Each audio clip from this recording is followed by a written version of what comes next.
우리 어머니 아버지들 날씨가 추워지면 따끈따끈한 고구마 생각나지 않으세요? 10월, 11월 요맘때쯤이 고구마철이라서 지금 한창 많이 드시고 계시죠? 이렇게 좋아하시는 고구마는 우리 몸에 좋은 성분이 많고 맛 또한 좋기 때문에 먹지 말라는 건 말도 안 되는 소리죠. 그렇지만 이렇게 몸에도 좋고 맛도 좋은 고구마도 잘못 알고 먹으면 우리 몸에 독이 될 수도 있는데요. 오늘은 몸에 좋은 고구마의 효능과 잘못 알고 먹어서 독이 될 수도 있는 경우를 알아보고 고구마와 함께 먹으면 좋은 음식과 반대로 안 좋은 음식도 알아보도록 하겠습니다. 그리고 많이 드시는 고구마의 4가지 종류와 겨울철 고구마 보관법까지 고구마에 대한 모든 것을 자세하게 알아보시죠. 먼저 고구마의 효능 5가지를 알아볼게요. 고구마의 첫 번째 효능은 항암 효과입니다. 고구마의 베타카로틴은 활성산소로 변형된 세포에 작용하여 성장과 전이를 차단함으로써 암세포가 형성되는 것을 억제합니다. 일본 연구팀에서 조사한 결과에 따르면 82가지의 채소 중 고구마가 발암 억제율 1위에 올랐다고 하네요. 특히 고구마 껍질에는 암 예방에 좋은 식이섬유와 항산화 성분이 풍부하다고 알려져 있습니다. 그래서 껍질까지 섭취하는 것이 좋다고 알려져 있죠. 연구에 따르면 고구마 껍질의 발암 억제율은 최대 98.7%인 것으로 밝혀져 있어서 하루 한 개의 고구마를 꼭 껍질째 먹으라고 추천을 합니다. 또한 고구마에는 카로티노이드, 베타카로틴이 다량 포함되어 있어 폐암, 위암 등을 막아주고 식이섬유는 대장암 예방을 도울 수 있다고 합니다. 고구마의 두 번째 효능은 면역력 강화입니다. 고구마에 있는 성분인 베타카로틴은 체내에서 비타민 A로 전환되는데 이 성분은 외부에서 침입한 바이러스와 세균으로부터 인체를 보호합니다. 그래서 항체 생성에도 도움을 주기 때문에 결과적으로 면역력이 향상되는 효능을 가집니다. 추가로 비타민C가 풍부하기 때문에 피로회복과 신경완화에 도움을 줍니다. 고구마의 세 번째 효능은 소화기능 향상입니다. 고구마에서 들어있는 풍부한 섬유질과 마그네슘은 소화기능을 향상시켜주는데요. 장 속 유익균의 먹이가 되기 때문에 장 건강에도 도움이 됩니다. 고구마를 잘랐을 때 나오는 하얀 진액인 얄라핀이라는 성분은 장 활동을 활발히 해주고 대장암 예방에 탁월하다고 알려져 있습니다. 고구마는 100g당 86칼로리로 열량 자체가 아주 낮은 편은 아니지만 혈당 지수가 낮기 때문에 살이 쉽게 찌지 않아 다이어트 음식으로 각광받고 있습니다. 또한 섬유질이 풍부해 배변 활동을 도와주고 노폐물과의 흡착력이 뛰어나기 때문에 변비를 개선합니다. 또한 고구마에는 저항성 녹말이 풍부한데 이 녹말은 포만감을 줄 뿐만 아니라 소화가 느리고 지방 분해 효과가 있기 때문에 체중 감량 효과를 얻을 수 있습니다.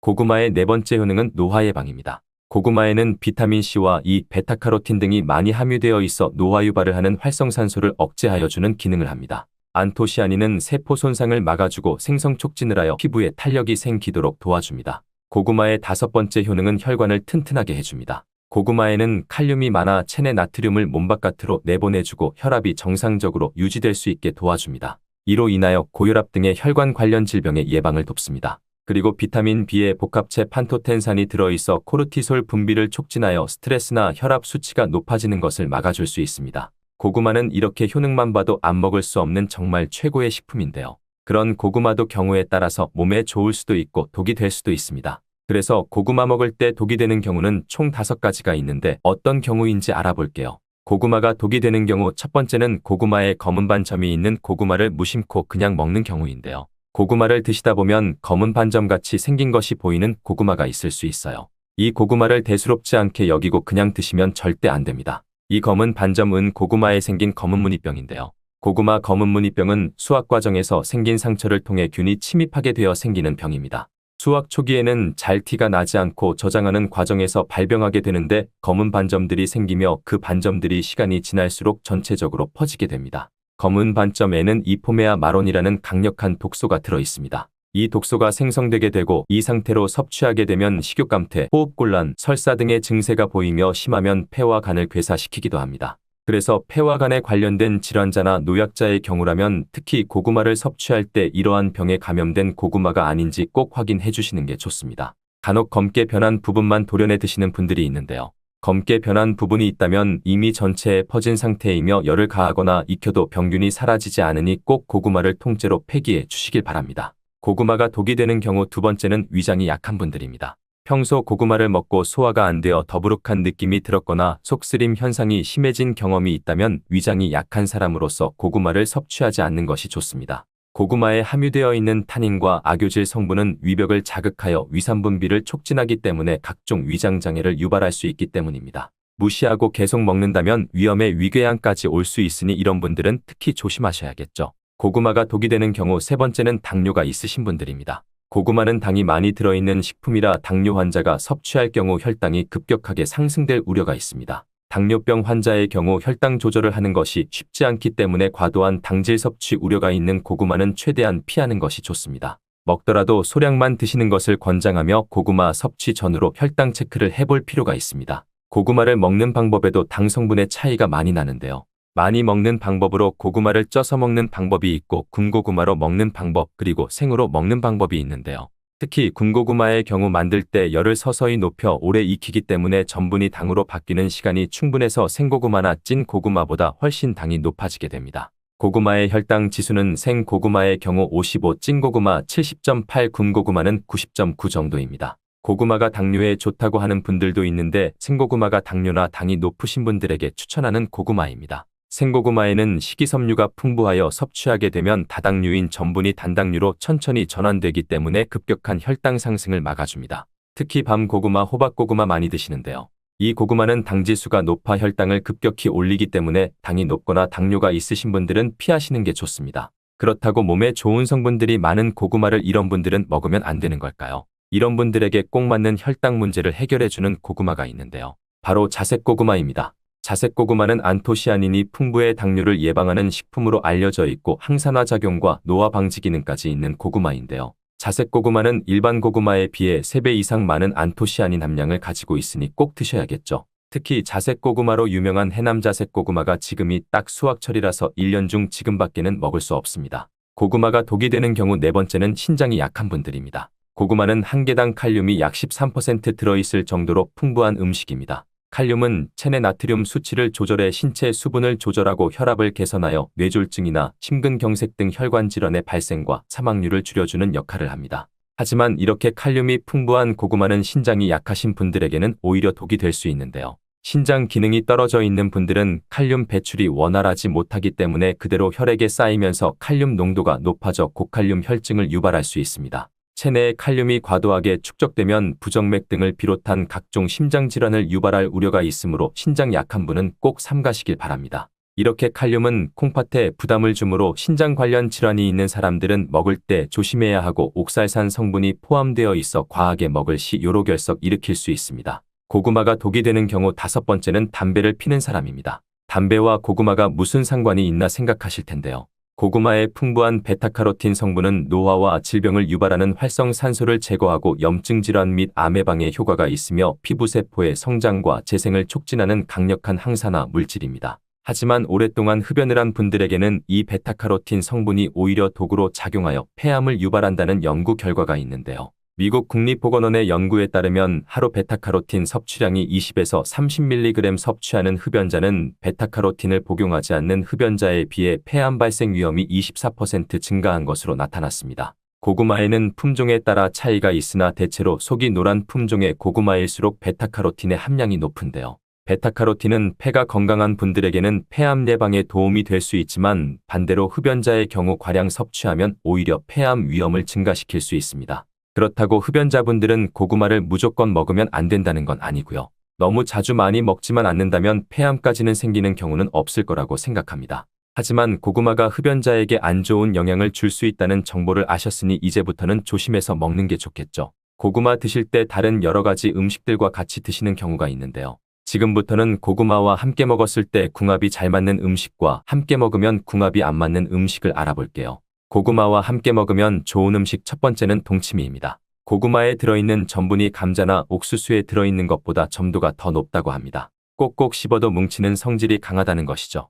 따라서 몸 안에 들어가면 꽉 막히고 잘 안 내려가는 느낌을 받게 되는데요. 이런 고구마의 전분을 분산시키는 음식이 동치미입니다. 동치미 속 무에 들어있는 식이섬유가 고구마 전분이 뭉치는 것을 막아주는 역할도 하는데요. 특히 무에 있는 성분이 고구마가 장에서 발효되고 부패되는 것을 억제해주는 역할을 합니다. 고구마와 함께 먹으면 좋은 음식 두 번째는 사과입니다. 사과도 마찬가지로 펩틴이라는 식이섬유가 들어있어 고구마 전분이 소화되는 과정에서 뭉치는 것을 막아줍니다. 고구마와 함께 먹으면 좋은 음식 세 번째는 우유입니다. 우유에 들어있는 지방 성분도 고구마 전분이 서로 뭉치는 것을 막아주는 기능을 하는데요. 우유에는 단백질과 칼슘도 들어있기 때문에 같이 먹으면 영양까지도 도움을 받을 수 있습니다. 고구마와 함께 먹으면 좋은 음식이 있는 것처럼 함께 먹었을 때 궁합이 정말 안 좋은 음식도 있는데요. 고구마와 함께 먹으면 안 좋은 음식 첫 번째, 소고기는 피해주는 게 좋습니다. 한방에서는 고구마와 소고기를 상극인 식품으로 간주한다고 하는데요. 영양분이 소화 흡수되는 것을 서로 방해할 수 있기 때문입니다. 간혹 소고기를 고구마와 함께 굽거나 소갈비찜을 만들 때 고구마를 넣기도 하는데 두 식품을 함께 먹으면 소화가 안 될 수 있으니 피하는 게 좋습니다. 고구마와 함께 먹으면 안 좋은 음식 두 번째는 땅콩입니다. 땅콩은 고지방과 고단백 식품 중 하나로 지방과 단백질이 풍부합니다. 여기에 고구마는 주로 탄수화물이 풍부한 음식으로 탄수화물이 주를 이루는데 두 음식을 함께 섭취하면 고단백과 고지방이 함께 소화되어 소화가 잘 안 될 수 있습니다. 또한 두 음식을 함께 먹게 되면 과다한 칼로리를 섭취할 수 있어 체중 관리에 영향을 줄 수 있습니다. 그렇다면 요즘 자주 드시는 고구마는 어떤 종류가 있을까요? 첫 번째는 잘 아시는 호박고구마입니다. 호박고구마는 표면이 부드럽고 주황빛을 띠며 고구마 중에서도 단맛이 강한 편인데요. 호박고구마는 많은 사람들이 좋아하는 고구마 중 하나이며 구워 먹거나 찐고구마로 즐기거나 샐러드, 스무디, 베이킹 등 다양한 요리에 사용할 수 있습니다. 두 번째는 여성분들이 특히 좋아하시는 밤고구마입니다. 밤고구마는 노란색 또는 붉은색의 표면을 가지고 다양한 크기가 있습니다. 당도가 낮고 청량감이 있는 것이 특징이며 구워 먹으면 밤과 비슷한 질감이 있는 고구마입니다. 세 번째는 꿀고구마라고 불리는 베니하루카입니다. 잘 모르시는 분들도 있을 텐데요.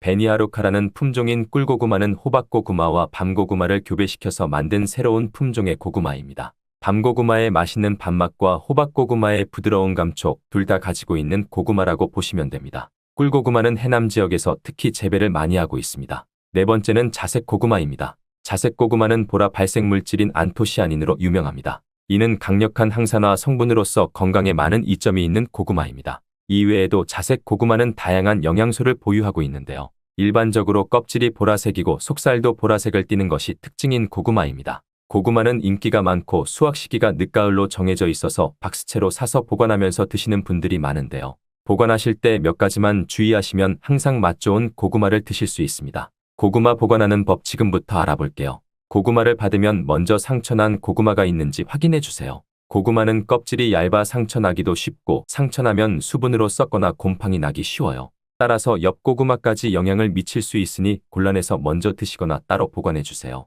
그리고 고구마의 겉건조 상태에 따라 이틀에서 일주일 정도 신문지 등을 깔고 그늘에서 말려주세요. 고구마는 겉에 수분을 포함하고 있으면 썩기 쉽습니다. 말리는 이유는 고구마의 전분이 당분으로 변하도록 숙성을 시키는 과정이기도 합니다. 또 한 가지 주의점은 고구마는 수분에 예민한 뿌리채소로 습기가 차지 않도록 종이박스에 구멍을 곳곳에 내서 통풍이 잘 되도록 해주시고 흙도 안 빠져나가고 보관하기 쉽게 바닥에 신문지를 깔아주세요. 직사광선이 비치지 않는 곳에 놓아주셔야 하는데요.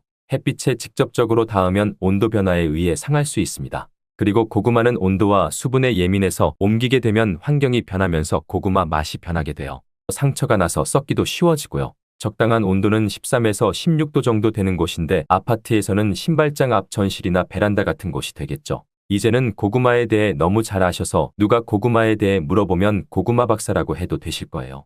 양배추가 농약 범벅이라는 소문이 있는데 정말 양배추가 농약 범벅인지 재배 과정을 살펴보며 진실을 알아보겠습니다. 그리고 양배추의 부작용과 효능에 대해서도 알아보도록 하겠습니다. 양배추를 키울 때 농약을 많이 치는 것은 사실입니다. 양배추의 재배 과정을 한번 살펴볼까요? 지금 보고 계신 것이 40일 정도 된 양배추입니다. 모종이 되는 사이즈죠. 이때부터 농약을 많이 치게 됩니다. 다음으로 60일 정도 된 양배추이고요. 이때도 우리가 알고 있는 양배추의 모양은 아니죠. 아직 더 많이 자라야 합니다. 다음은 100일 정도 재배된 양배추입니다. 잎이 생각보다 많이 크죠?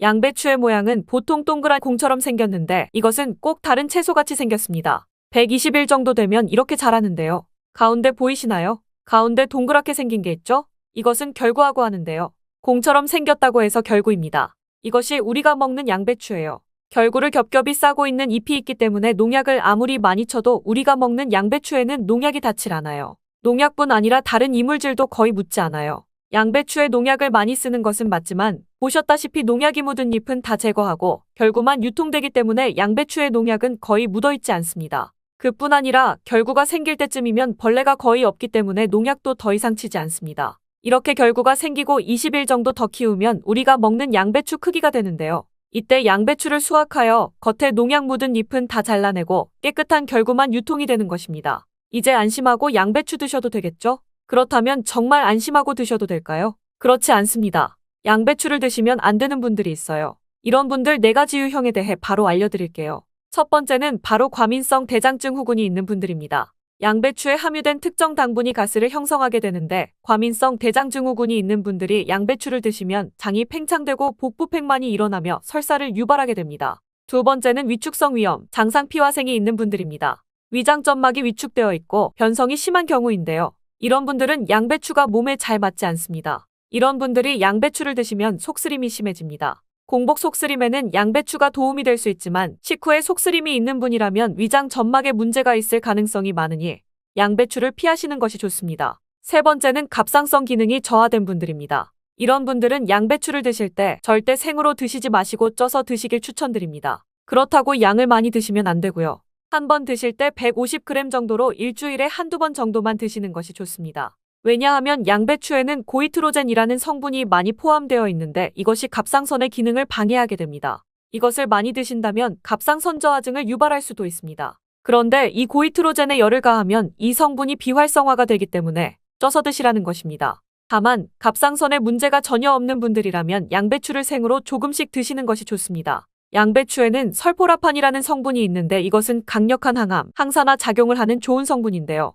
양배추에 열을 가하게 되면 이 성분은 다 사라집니다. 그러니 갑상선에 문제가 없는 분들은 양배추를 생으로 드셔서 양배추의 좋은 효능을 통해 건강을 챙기시는 것을 추천드립니다. 네 번째는 고혈압이나 뇌경색 등의 문제로 혈전용해제나 아스피린 같은 약을 복용하시는 분들은 양배추를 드시면 안 됩니다. 왜냐하면 양배추에는 비타민 K가 들어있는데요. 비타민 K는 지혈작용을 하는 기능이 있습니다. 지혈작용이 뭘까요? 혈액을 빨리 굳게 하는 거죠. 그런데 혈액을 묽게 만드는 약을 드시는 분들이 양배추를 드시게 되면 비타민 K와 충돌하게 되어 복용하는 약의 효과를 반감시킬 수 있기 때문입니다. 그렇다면 양배추에는 어떤 좋은 점이 있을까요? 지금 바로 양배추의 효능에 대해 빠르게 알려드릴게요. 바로 시작합니다. 첫 번째로는 위식도의 염증에 좋은 효능이 있습니다. 위식도에 염증이 있어 빨갛게 헐어 있는 분들이 있는데요. 이런 분들은 공복의 명치 끝, 상복부가 쓰리고 아픈 통증이 발생할 수 있습니다. 이런 것이 염증 때문인데요. 이 염증을 양배추가 완화시키는 데 도움을 줍니다. 그뿐 아니라 염증이 심해지면 점막이 패여 궤양이 발생하게 되는데요. 이 궤양 치료에도 양배추가 많은 도움을 줄 수 있습니다. 양배추는 이렇게 염증을 억제하며 위벽을 보호하고 궤양을 치료하는 데 좋다는 거죠. 어떻게 이런 효능이 있을까요? 그것은 양배추의 SMM, S메틸메티오닌이라는 성분이 풍부하기 때문입니다. 양배추는 십자화과 채소인데요. 양배추뿐 아니라 모든 십자화과 채소에는 S메틸메티오닌이 들어있습니다. 십자화과 채소에는 양배추, 브로콜리, 배추, 무 등이 포함되는데요. 100g당 S메틸메티오닌 함량을 살펴보면 배추에 39mg, 무에는 11mg, 브로콜리에 18mg, 양배추에는 무려 46mg으로 이 중에서 가장 많은 함량이 들어있습니다. 그리고 양배추에는 인돌스리카비놀이라는 성분이 풍부한데 이 성분은 에스트로겐 수용체를 역제하는 기능을 합니다. 이는 유방암, 자궁경부암 발생을 억제하는 기능을 하는 것입니다. 미국 미시건 주립대 연구팀에서 발표를 했는데요. 실제로 양배추를 일주일에 3회 이상 섭취한 여성들이 1회만 섭취한 여성에 비해서 유방암 발생률이 낮은 것으로 보고했습니다. 그리고 두 번째 양배추에 정말 좋은 효능이 있는데요. 그것은 몸의 진액을 보충해주는 효능입니다. 이는 보약과 같은 역할을 하는 것인데요. 몸의 진액이라 하면 어떤 것이 있을까요? 그것은 혈액, 림프액, 조직액, 음식물 섭취 시 흡수되는 영양물질, 몸 안의 조직에서 분비되는 점액질, 호르몬 등 우리 몸 안의 생명을 유지하기 위해 필요한 모든 체액이 바로 진액입니다. 이 진액이 몸에 부족하면 여러 증상이 나타나는데요. 위장에 진액이 부족하면 위염이 나타나고 심장에 진액이 부족하면 공황장애까지 나타날 수 있습니다. 손발이 찬 경우에도 혈액순환의 문제뿐 아니라 혈액 속에 진액이 부족해서 그런 증상이 나타나는 경우도 많습니다. 바로 이러한 여러 증상들의 원인이 진액 부족인 경우가 많은데 양배추가 우리 몸에 진액을 보충해주는 역할을 하는 것입니다. 계란과 무심코 먹은 이것 정말 최악이에요. 반드시 피해야 해요. 매일 아침 쉽고 편하게 접할 수 있는 계란 다들 좋아하시나요? 저는 계란이 맛있고 먹기도 편해서 자주 먹는데요. 하지만 무작정 많이 드시면 건강을 해칠 수 있습니다. 그래서 계란에 대한 잘 몰랐던 효능과 계란과 같이 먹으면 효과 300% 내는 음식 그리고 계란과 같이 먹으면 궁합이 최악인 음식까지 알아볼 텐데요.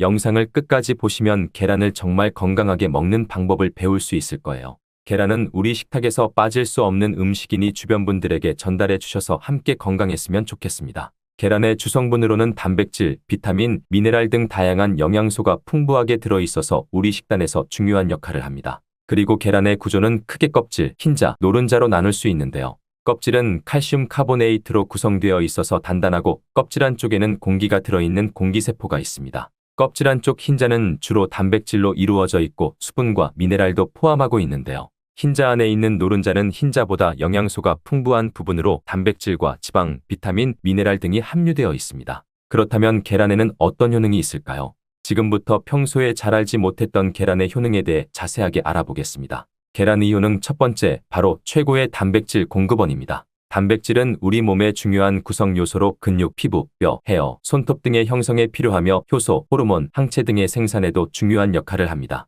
또한 우리 몸의 세포를 수리하고 성장하고 에너지를 공급하는 데 필요한 영양소 중 하나인데요. 단백질은 아미노산이라는 작은 단위로 분해되어 몸에 흡수됩니다. 이 중에서 몸이 스스로 생성할 수 없는 필수 아미노산 9가지는 반드시 식품을 통해 섭취해야 합니다. 계란은 이 필수 아미노산 9가지를 모두 함유하고 있어서 완전한 단백질이라고 불립니다. 특히 단백질은 우리 몸의 근육을 구성하는 중요한 요소인데요. 근육은 운동과 일상생활을 할 때 사용되는 에너지를 공급하므로 단백질 섭취는 근육의 구성과 유지 그리고 회복에 필수적이라고 할 수 있죠. 근데 몸이 한 번에 단백질을 많이 저장할 수 없어서 꾸준하고 적절한 양의 단백질 섭취가 필요합니다. 그래서 일일 권장량을 참고하여 균형 잡힌 식단을 섭취하는 것이 중요합니다. 그렇다면 계란은 하루에 몇 개가 좋을까요? 계란의 일일 권장량은 개인의 신체 상태, 연령, 성별, 활동량 등에 따라 다르지만 일반적으로 성인의 경우 하루에 1개에서 2개를 권장하는 것이 일반적입니다. 단, 이는 균형 잡힌 식단 내에서의 권장량이며 계란 외에도 다양한 영양소를 섭취할 수 있는 다른 식품들도 함께 섭취해야 합니다.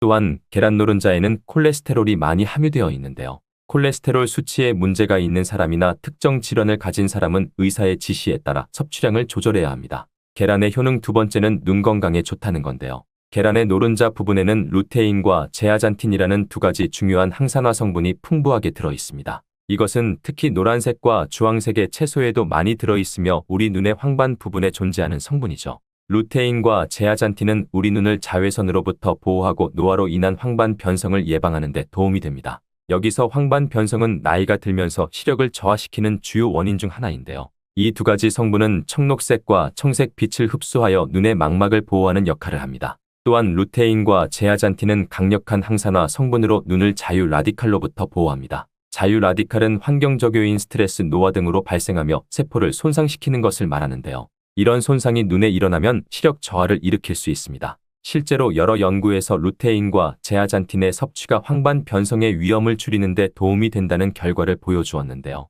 그렇다고 해서 계란 몇 번 먹는 걸로 효과가 있는 것이 아니고 이러한 효과를 얻기 위해서는 꾸준한 섭취가 필요하며 단기간에 큰 변화를 기대하기는 어렵습니다. 계란의 효능 세 번째는 치매 예방에 좋다는 것입니다. 계란은 두뇌 건강에 좋은 영양소를 많이 함유하고 있는데요. 특히 콜린이라는 영양소가 두뇌 건강에 중요한 역할을 합니다. 콜린은 우리 몸에서 아세틸콜린이라는 신경전달 물질을 생성하는 데 필요한 영양소인데 아세틸콜린은 뇌에서 정보를 전달하는 데 중요하다는 거죠. 이러한 콜린의 부족은 기억력 저하와 학습 능력 감소를 일으킬 수 있는데요. 그런 콜린은 우리 몸의 DNA 합성에도 필요한 영양소로서 뇌세포의 정상적인 성장과 기능을 유지하는 데 중요합니다. 이렇게 좋은 콜린 성분이 계란 하나에는 약 100mg이 함유되어 있어 콜린의 주요한 식품 원료 중 하나입니다. 특히 임산부와 수유 중인 여성, 그리고 성장기에 있는 어린이들은 뇌 발달에 필요한 콜린을 충분히 섭취해야 합니다. 연세가 있으신 분들은 당연히 이 콜린 성분을 꾸준히 섭취하는 게 치매를 예방하는 데 많은 도움이 되겠죠.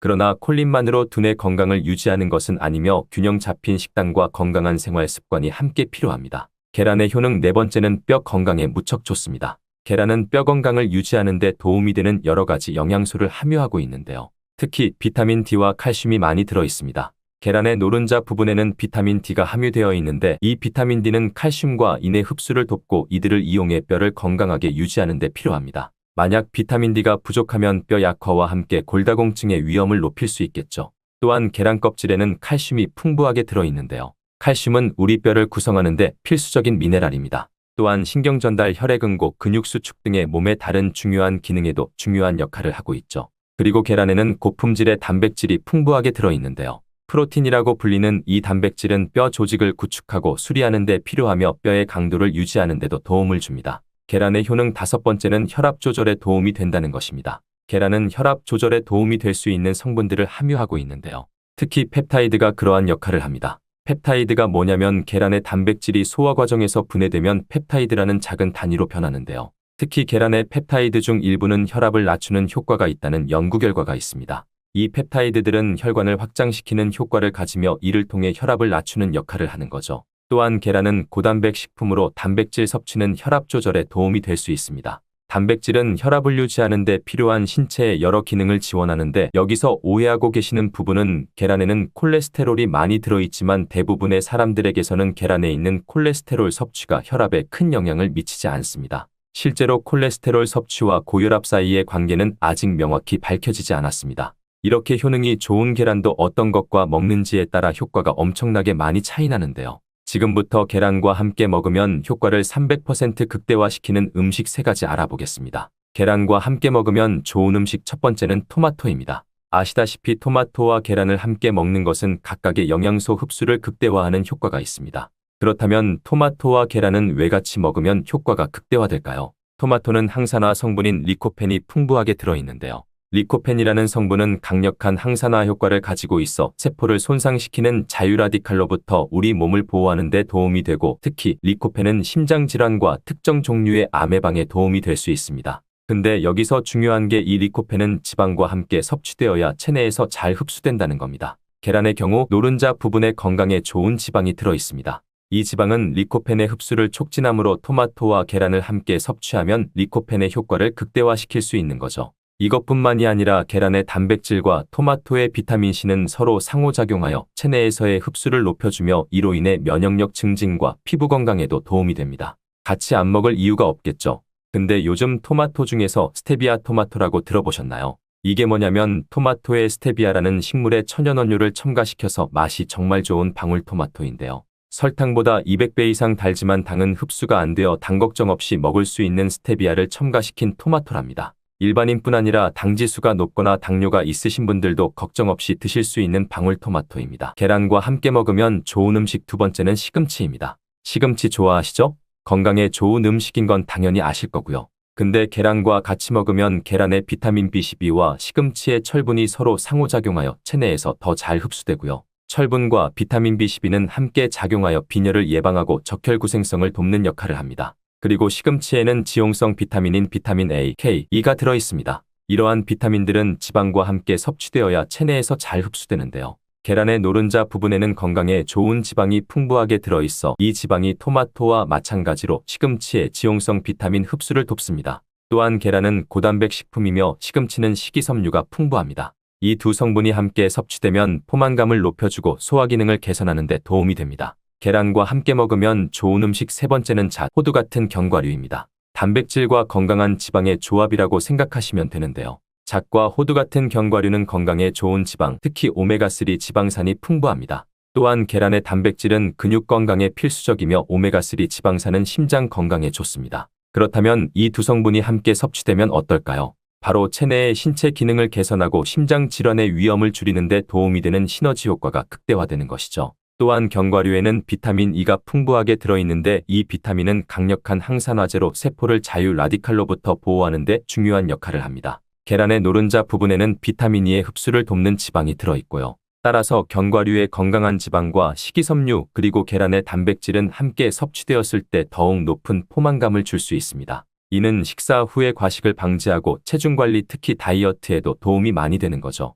근데 여기서 꼭 알아야 하실 것이 있습니다. 이렇게 좋은 계란도 같이 먹으면 최악인 음식도 있다는 거죠. 평소에 무심코 같이 먹던 음식이니 꼭 확인하시는 게 좋을 거예요. 계란과 같이 먹으면 독이 되는 음식 첫 번째는 소금입니다. 정말 의외 아닌가요? 계란 후라이나 계란찜 드실 때 꼭 넣는 게 소금인데 이게 안 좋다니 놀라셨죠? 계란은 자체적으로 적절한 양의 나트륨을 함유하고 있습니다. 그렇기 때문에 계란에 추가적으로 소금을 첨가하면 나트륨 섭취량이 증가하게 되고 이는 건강에 부정적인 영향을 미칠 수 있는 것이죠. 나트륨은 체내에서 수분 균형 유지, 신경 및 근육 기능 유지 등의 중요한 역할을 하지만 과다한 섭취는 혈압을 높여 고혈압을 유발하거나 심장질환, 신장질환의 위험을 증가시킬 수 있습니다. 특히 고혈압은 심장 및 혈관에 지속적인 압력을 가하며 이는 심장질환, 뇌졸중 등의 심각한 건강 문제를 일으킬 수 있는데요. 또한 과다한 나트륨 섭취는 신장에 부담을 주어 신장 기능을 저하시키고 신장 질환을 유발할 수 있습니다. 따라서 계란을 포함한 모든 음식을 섭취할 때는 나트륨 섭취량을 주의하시고 가능하면 소금은 적게 사용하거나 사용하지 않는 것이 좋습니다.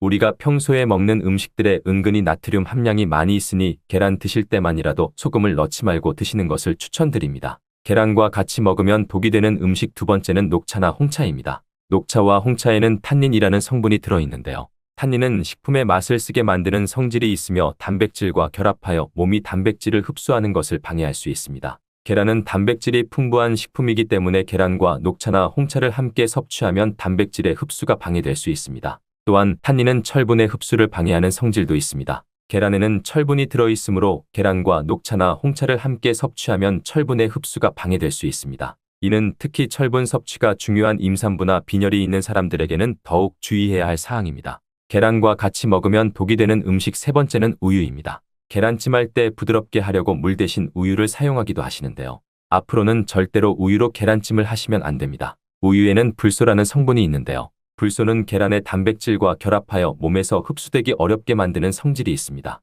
따라서 우유와 계란을 함께 섭취하면 계란의 단백질 흡수가 방해될 수 있습니다. 또한 우유와 계란에는 알레르기 반응을 일으키는데 가장 흔히 연관된 음식들 중 하나입니다. 그렇기 때문에 알레르기 반응이 있는 분들은 두 가지 같이 먹으면 증상이 더욱 심해질 수 있습니다. 건강에 좋다고 하는 검은 콩에 대해 얼마나 알고 계신가요? 한의학에서는 약으로 사용할 정도로 약효가 뛰어난 식재료가 녹두입니다. 우리 선조들은 이 약효를 잘 알고 일반 가정에서도 많이 사용했습니다. 이런 녹두가 만병의 근원인 고혈압과 당뇨에도 좋다는 사실 알고 계셨나요? 그런데 이렇게 좋다는 녹두도 잘 알고 드셔야 하는데요. 잘못 드시면 우리 몸에 독이 될 수도 있고 잘 드시면 보약이 될 수 있답니다. 녹두는 어떻게 또 무엇과 먹어야 되고 주의할 점은 무엇인지 모두 알려드릴게요. 녹두의 약간 거친 식감을 싫어하시는 분들이 껍질을 까고 녹두 소갈맹이만 드시는데요. 녹두의 놀라운 영양성분들이 거의 다 껍질에 있기 때문에 녹두 껍질은 반드시 함께 드셔야 합니다. 녹두에는 식이섬유가 풍부하고 소화를 돕는 효소가 많아 소화가 잘 안 되는 분들이 드시면 도움이 되는데요.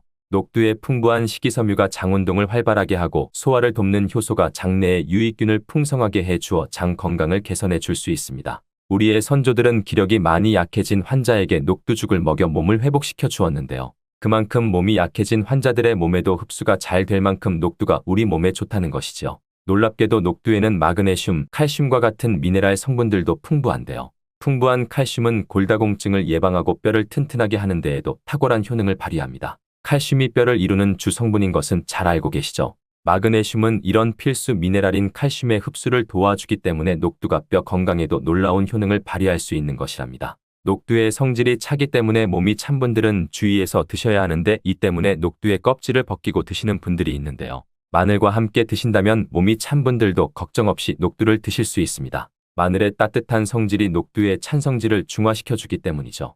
이뿐만 아니라 마늘이 대표적인 항암식품인 사실은 알고 계시죠? 마늘에는 S알릴시스테인과 알리신이란 성분이 풍부하여 암세포를 억제하고 사멸시켜주는 효능이 있는데요. 또한 강력한 항산화 성분인 폴리페놀이 많이 들어있어 나쁜 콜레스테롤의 생성을 막아 혈관을 깨끗하게 만들어 주어 심혈관 질환 예방에 매우 탁월하답니다. 이뿐만 아니라 체내 지방의 대사를 촉진하여 지방 분해를 빠르게 일으켜 체지방을 제거하고 비만을 예방하는 효능까지 있는 놀라운 식품이죠. 마늘을 녹두와 함께 드시면 시너지가 폭발하여 우리 몸에 보약이 됩니다. 마늘과 녹두를 함께 먹을 수 있는 가장 간단한 방법은 마늘 녹두밥을 지어 먹으면 되는데요. 녹두를 물에 충분히 불려서 밥을 하시면 녹두 껍질의 거친 식감을 완화시켜 줄 수 있습니다. 녹두하면 생각나는 대표적인 음식이 녹두 빈대떡일 텐데요. 맛있는 녹두 빈대떡에 돼지고기를 갈아서 함께 부쳐 먹기도 하죠. 이 방법은 영양학적으로도 탁월한 조합이 됩니다. 녹두에 부족한 필수 아미노산인 트립토판 같은 성분이 돼지고기에 풍부하게 들어있기 때문인데요. 트립토판이나 메티오닌 같은 필수 아미노산은 우리 몸에서 자체 생성되지 않아 반드시 음식을 통해 섭취해야 하는데요. 돼지고기가 이런 아미노산의 최고의 공급원이 될 수 있답니다. 나이가 들면서 기력이 약해진 분들이 녹두와 돼지고기를 함께 드시게 되면 기력 회복에 놀라운 효능을 느낄 수 있을 거예요. 또한 돼지고기에는 단백질이 풍부하여 근육을 튼튼하게 하는 데 도움을 주고 풍부한 비타민 B1은 피로 회복과 신경 안정에도 매우 효과적이랍니다. 철분도 풍부해 나이가 들며 부족해지는 철분 보충에도 효과를 볼 수 있고 필수 지방산인 리놀레산이 많아 동맥 경화와 고혈압 같은 성인병 예방과 아연, 셀레늄, 비타민 B6 등의 영양소로 인해 면역 체계를 강화하는 데에도 도움이 됩니다. 녹두는 혈당을 낮춰주고 인슐린 감수성을 높여주는 효능이 있어 당뇨 관리에도 너무 좋은 식품인데요. 풍부한 식이섬유는 혈당을 잡아주고 다양한 미네랄과 비타민도 풍부하여 당뇨로 인해 발생될 합병증을 예방하는 데에도 놀라운 효능을 가지고 있습니다. 이때 팥과 함께 드시면 이런 효능들이 폭발적으로 높아집니다. 팥은 강력한 항산화 성분 안토시아닌이 풍부하여 혈관 활성산소를 제거해주고 혈관세포의 손상을 예방해주어 혈관을 깨끗하게 만들어주고 건강하게 해주는 효능이 있습니다. 2014년에 발표된 한 연구에서 팥을 섭취할 때 2형 당뇨병 환자의 혈당 수치와 인슐린 저항성을 개선하는 데 도움이 되는 것으로 보고했습니다. 이 연구에서는 4주 동안 매일 팥을 섭취한 결과 당뇨 환자들의 공복 혈당 수치가 평균 19.5% 감소하였고 인슐린 저항성이 감소하는 결과를 볼 수 있었습니다. 팥에는 쌀의 10배 이상, 바나나의 4배 이상 많은 칼륨을 함유하고 있는데요. 칼륨은 몸 안에 나트륨을 배출하고 당뇨 환자의 신장 기능을 강화시켜주고 혈압 상승을 억제해주는 효능이 있습니다. 팥은 한의원에서 다이어트를 위한 처방을 할 때 사용되는데 팥의 풍부한 칼륨은 이뇨작용하여 부종을 경감시켜주고 지방이 몸에 축적이 잘 되어 살이 찌는 사람에게 효과적입니다. 특히 쉽게 붓고 쉽게 살이 찌는 분들에게 더욱 효과가 좋은데요. 한 실험에서는 실험쥐에 팥 추출물을 먹였더니 근육 손실 없이 체지방 함량이 30% 이상 줄었고 몸무게도 37%나 감소한 결과를 발표하기도 했습니다. 녹두는 우리 몸 안의 독소를 제거해주는 효능이 탁월하여 해독제로도 많이 사용되었는데요. 독소뿐만 아니라 중금속과 혈관 내의 노폐물 제거에도 탁월한 효능이 증명되고 있습니다. 녹두의 차가운 성질은 우리 몸의 열을 낮춰주고 스트레스를 해소하는 역할도 해주고 녹두로 속을 채운 베개는 두통을 완화하는 데 도움이 되기도 합니다. 다만 이런 효능 때문에 녹두를 드실 때 주의하셔야 하기도 하는데요. 평소 몸이 찬 분이 녹두를 많이 드시면 오히려 몸에 해가 될 수 있습니다. 녹두의 찬 기운은 염증을 완화시켜주며 진통 효과도 발휘하기도 합니다.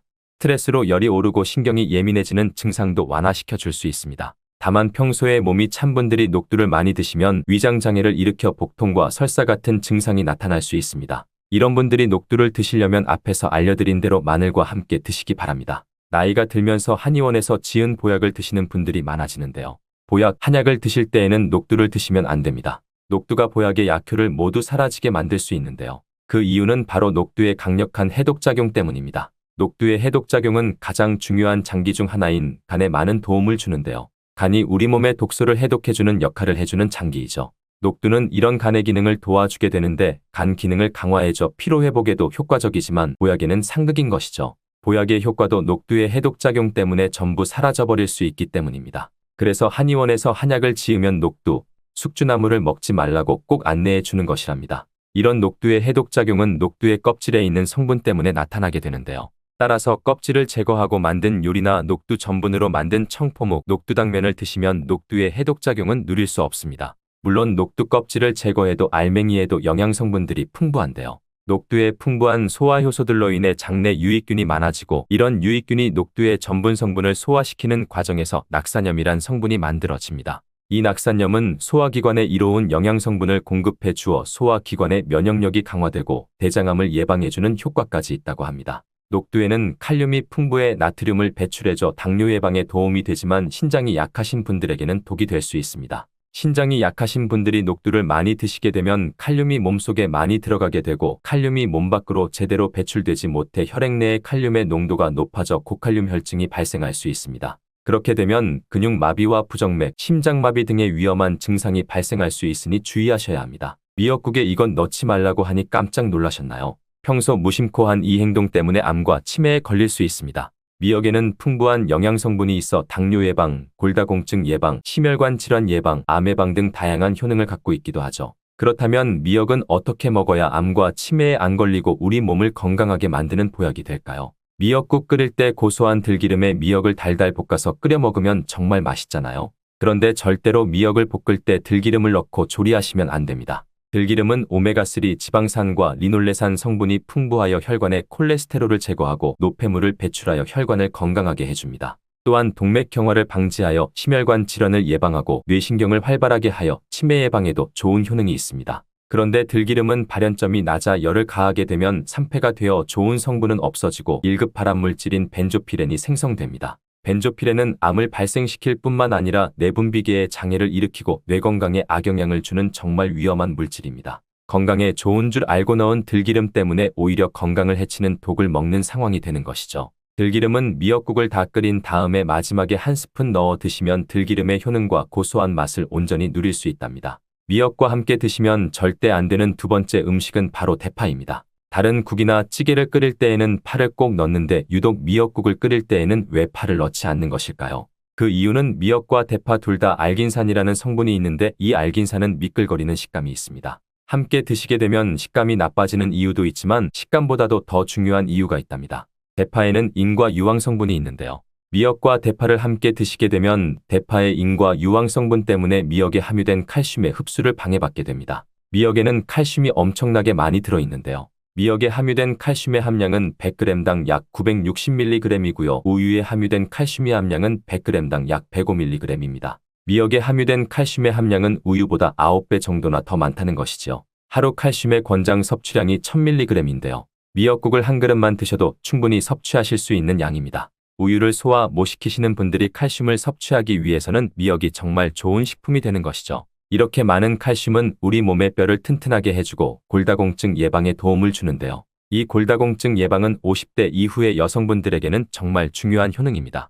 골다공증으로 인해 골반뼈가 골절이 될 경우 65세 이상은 30%가 1년 내에 사망하고 80세 이상은 50%가 2개월 내에 사망을 할 수 있다는 통계가 있습니다. 나이가 들어갈수록 미역을 충분히 섭취하시는 것을 추천드립니다. 이런 칼슘 보충에 정말 중요한 미역을 대파와 함께 드신다면 칼슘 흡수가 제대로 되지 않는 것이죠. 미역의 미끌미끌한 성분이 알긴산이라고 했잖아요. 이 알긴산도 우리 몸에 정말 중요한 역할을 해줍니다. 바로 알긴산은 다른 물질을 흡착하는 성질이 있어 혈관 내에 나쁜 콜레스테롤을 흡착하여 배출을 도와줍니다. 이렇게 되면 동맥경화를 예방할 수 있고 혈액순환을 원활하게 하며 심혈관 질환을 예방하는 데 도움을 줄 수 있습니다. 미역이 피를 맑게 한다고 하잖아요. 바로 이 알긴산의 효능 때문에 혈관이 깨끗해지기 때문입니다. 또한 알긴산은 장 운동을 촉진하고 배변 활동을 원활하게 하여 변비 예방에 도움을 줍니다. 이는 미역의 풍부한 식이섬유와 함께 장 건강에 도움을 주는 것이죠. 미역에 함유된 풍부한 식이섬유는 당뇨 예방에 탁월한 효능을 발휘하는데요. 국립보건원에서 작년층 7,400명을 대상으로 추적 조사를 했습니다. 해조류를 전혀 먹지 않은 사람과 매일 미역국 반 그릇 이상의 해조류를 섭취한 사람의 당뇨병 발생 위험도를 조사했는데 하루에 미역국 반 그릇 이상 먹는 사람이 해조류를 전혀 먹지 않는 사람에 비해 당뇨병 발생 위험도가 20%가 낮았습니다. 미역의 풍부한 식이섬유는 급격히 오르는 혈당을 막아주는데요. 식이섬유가 소화의 속도를 늦춰주고 인슐린의 분비를 조절해주기 때문입니다. 식이섬유는 포만감을 높여주고 칼로리가 낮아 식사량을 조절하는 데 도움을 주며 체내의 노폐물과 독소를 배출하여 체중을 감량하는 데에도 도움을 줍니다. 그래서 다이어트 식품으로도 많이 활용되고 있죠. 미역국은 또 아이를 출산한 산모들이 반드시 먹는 음식인데요. 미역의 풍부한 요오드는 출산 후 늘어난 자궁을 수축시켜주는 데 도움을 주며 모유가 잘 나오도록 도와줍니다. 또한 요오드는 피를 먹게 하여 상처를 빨리 아물게 하는 역할도 해줍니다. 칼슘과 철분이 풍부하여 출산 후에 흥분된 신경을 안정시켜주고 혈액의 생성을 도와 산모의 빈혈 예방에 도움을 주게 됩니다. 또한 칼륨이 풍부한데요. 칼륨은 체내 나트륨을 배출해주는 역할을 해주어 산모의 부종을 완화시켜주는 데 탁월하기도 합니다. 그리고 요오드는 산모에게 좋을 뿐만 아니라 신진대사를 촉진하여 몸의 에너지를 보충해주는 역할을 합니다. 요오드가 부족할 때 나타나는 증상들이 있는데요. 몸에 기력이 없다고 하죠. 힘이 없고 피로감이 높아지게 됩니다. 신진대사가 원활하지 않기 때문에 몸에 영양소를 소모하지 않게 되어 체중이 증가하게 되고요. 피부가 건조해져 거칠어지고 탈모도 일어날 수 있습니다. 나이 들면서 인지 능력이 떨어지는 것도 요오드의 부족 현상일 수 있습니다. 우리 몸의 호르몬의 중추적인 역할을 하는 갑상선에 문제가 생기는데요. 바로 갑상선 저하증이 생길 수 있습니다. 이러한 문제들을 미역을 섭취함으로 예방을 할 수 있는 것인데요. 요오드의 하루 권장 섭취량은 2.3mg입니다. 미역국 한 그릇에는 요오드가 약 1.1mg 정도 함유되어 있으니 미역국은 하루에 한두 그릇만 드시길 바랍니다. 요오드는 과하게 섭취하게 돼도 문제가 생기는데요. 요오드의 섭취량이 많아지면 갑상선 질환을 유발할 수 있습니다. 특별히 갑상선이 약하신 분들은 미역을 섭취하는데 주의하셔야겠습니다. 갑상선은 우리 몸에서 가장 중요한 내분비 기관 중 하나인데요. 목 부분 기관지 아래에 위치한 나비 모양의 내분비 기관입니다. 중요한 여러 기능을 하지만 그 중에서도 대사율을 조절하는 역할이 있습니다. 갑상선에서 T3, T4 호르몬을 분비하여 우리 몸의 에너지 소비와 체온 조절을 하는 데 중요한 역할을 하게 됩니다. 갑상선 호르몬은 신경 시스템의 정상적인 기능을 유지하는 데 꼭 필요한데요. 호르몬이 제대로 분비되지 않아 수치가 너무 높거나 낮게 되면 우울, 불안 증세, 기억력 감퇴 등의 문제가 발생할 수 있습니다. 이 갑상선 호르몬 중에 요오드가 있는데요. 세계보건기구에서는 요오드가 부족하면 뇌세포가 손상되고 치매가 발생할 수도 있다고 보고하고 있습니다. 갑상선 저하증이나 항진증이 있는 분들이 요오드가 많은 미역을 많이 드시면 오히려 건강을 더 해칠 수 있습니다. 건강하신 분들은 미역을 많이 드셔도 호르몬 조절이 되어 문제가 없지만 갑상선에 문제가 있어 호르몬 조절이 잘 안 되는 분들은 이 요오드의 수치가 높아지게 되면 체내의 활성산소가 증가하게 되어 염증을 일으키고 갑상선염을 유발하기도 하는데요. 심해지면 갑상선암으로 발전되기도 합니다. 따라서 갑상선에 문제가 있는 분들은 미역을 드실 때 주의하셔야 합니다. 날이 갈수록 암의 발병률이 높아지고 있어 암에 대한 관심도가 높아지는 것이 사실이죠. 미역에는 강력한 항암 효과가 있어 건강식품으로 아주 좋은데요. 미역에는 요오드, 식이섬유, 칼슘, 비타민 등 많은 영양소가 있다고 했잖아요. 그런 것들보다 훨씬 중요한 것이 있습니다. 바로 후코이단이라는 성분인데요. 이 성분이 바로 강력한 항암작용을 한다고 알려져 있습니다. 후코이단 성분은 미역의 줄기보다 미역귀의 7배나 많이 들어있어 요즘에 미역귀가 항암식품으로 많이 알려지고 있습니다. 이 후코이단은 암세포가 스스로 사멸되도록 유도하는 효능이 있습니다. 이러한 효능으로 암세포가 생기는 것을 막아주고 전이 되는 것도 방지할 수 있는 것이죠. 후코이단은 특히 폐암, 간암, 대장암 유방암, 백혈병에 효능이 좋다고 입증된 논문들이 발표되기도 했습니다. 후코이단은 항암작용 외에도 콜레스테롤이 혈관에 흡착되지 않도록 막아주고 혈류를 원활하게 해주어 혈관을 건강하게 해주는 역할을 합니다. 이렇게 혈관을 깨끗하게 해주어 뇌졸중과 뇌경색, 심근경색 등의 심혈관 질환도 예방할 수 있습니다. 미역귀와 함께 토마토를 드시면 항암 효과를 극대화할 수 있는데요. 토마토가 채소의 왕으로 불리며 우리 몸에 정말 좋다는 사실은 알고 계시죠? 토마토에는 라이코펜이라는 항산화 성분이 풍부하게 함유되어 있습니다. 라이코펜은 강력한 항산화 작용으로 몸 안의 활성산소를 제거하여 혈관을 건강하게 하고 염증을 제거하여 노화를 예방할 뿐 아니라 미역의 후코이단과 만나 암세포 제거하는 강력한 항암작용을 하게 된답니다. 미역과 함께 드시면 효과가 극대화되는 음식으로는 두부가 있습니다. 콩으로 만든 두부는 식물성 단백질이 풍부하여 건강식품으로 우리 식탁에 정말 많이 올라오죠. 두부에는 단백질뿐만 아니라 사포닌 성분도 풍부하게 함유되어 있습니다. 사포닌은 인삼, 홍삼, 더덕 등에도 풍부하게 함유되어 있는 성분인데요. 이 사포닌은 면역력을 강화하고 체내의 활성산소를 제거하여 노화를 방지하고 항암작용도 하여 암을 예방하기도 하는 정말 기적과 같은 성분입니다. 그런데 이 사포닌의 단점이 있는데요. 체내에 요오드를 배출하여 요오드 결핍이 있는 분들은 주의하셔야 합니다. 미역과 함께 드신다면 미역에 함유된 풍부한 요오드와 사포닌이 만나게 되는데 이때 미역의 섭취로 과다할 수 있는 요오드의 양을 두부에 사포닌이 배출시켜 주어 걱정 없이 드실 수 있게 되는 것이죠. 칼슘은 뼈를 튼튼하게 만들어준다고 상식적으로 알고 계시잖아요. 우리 몸에 칼슘이 많아도 골다공증이 생긴다는 사실 들어보셨나요? 칼슘이 풍부한 우유를 많이 마시는 덴마크나 스웨덴 같은 나라에서 골다공증이 많다고 합니다. 많은 칼슘이 오히려 혈관이나 심장에 쌓여서 건강을 해치게 되는데요. 그렇다고 칼슘이 많은 음식을 안 먹을 수도 없고 어떻게 해야 할까요? 걱정하지 마세요. 해결책 바로 알려드릴게요. 그것은 바로 계란과 함께 드신다면 해결됩니다. 계란에 들어있는 다양한 영양성분이 오스테오칼신이라는 호르몬을 활성화시켜주는데 이 호르몬은 뼈를 강화하고 칼슘이 뼈 속으로 제대로 흡수할 수 있도록 도와줍니다. 미역과 계란을 함께 섭취하면 우리 몸의 pH 균형을 잡아주는데도 중요한 역할을 해줍니다. 미역은 알칼리성 식품이고 계란은 산성 식품으로 같이 섭취하면 약 알칼리성 상태로 유지시켜줍니다. 게다가 소화에도 좋고 미역은 단백질과 잘 어울리니 계란과 함께 먹으면 소화도 잘 되고 우리 몸의 흡수도 잘 된답니다. 혹시 음식을 드시면 속이 불편하신 분들 계신가요? 위장이 약하면 그럴 수 있는데요. 이럴 때 어떤 음식을 드시면 도움이 될까요?